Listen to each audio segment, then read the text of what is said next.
On Thursday afternoon, Judge Aileen Cannon issued her ruling where she said she was not going to grant Donald Trump's motion to dismiss the documents case against him. However, the ruling itself was a bit odd.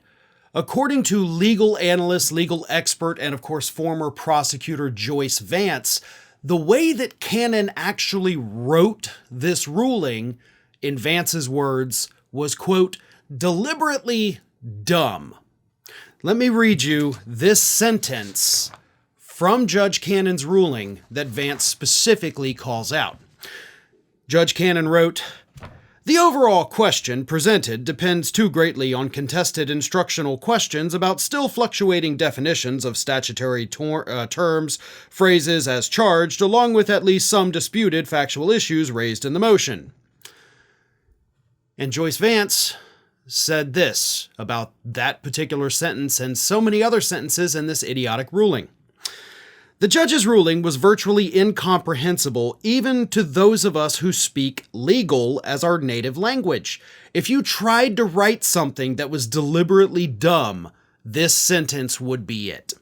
Trump's motion didn't raise any argument that warranted serious consideration, and the court's determination was made before the lengthy oral argument she heard today, unless she typed her written opinion up on a 15-minute break.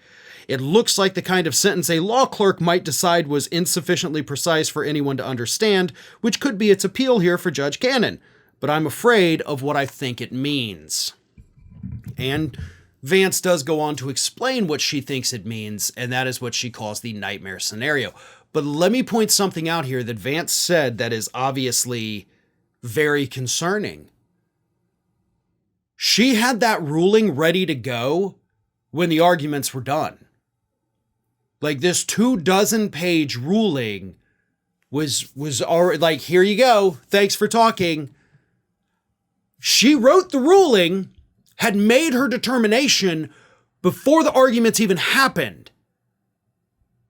That alone, if that is what happened, of course, Jack Smith needs to immediately go to the appellate court and be like, you can't do that. You can't issue your ruling before you have heard from us on the matter that you're about to rule on.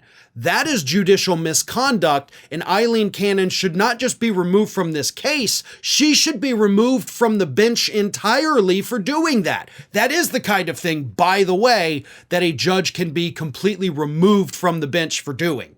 I'm not talking about taking her off this case. I am talking about stripping her of her job. That is what should happen at this point if what Vance is saying is correct. If she wrote a ruling prior to the hearing on what she was supposed to rule upon, that's judicial misconduct, and there is no excuse for that. She should be disbarred and thrown off the bench. Now, as for what Vance thinks this idiotic ruling means, here's what she said about that. "If the judge had ruled against the government today, the special counsel could have appealed. But that's not the case if, after today's ruling in the government's favor, she permits Trump to resurrect the motion at trial. She could grant the motion to dismiss the case then, and at that point, with very rare exceptions the judge would be in a position to prevent, the government can't appeal. That's because once a jury has been impaneled, double jeopardy attaches and prevents the government from retrying the defendant on the same charges if he's acquitted, which is what would happen if the judge granted a motion to dismiss at that point and before a jury rendered a guilty verdict. That's the nightmare scenario here." So even though Cannon did technically rule in favor of the government on Thursday, she left the door open for Donald Trump to file a motion to dismiss later on down the road, including once the trial begins. Because as Vance pointed out, once that jury is impaneled, if the judge comes in and says, case dismissed, you're acquitted, then it's over for good. Double jeopardy, you can't re-prosecute him on the same charges. And that is what Cannon has left the door open to happen.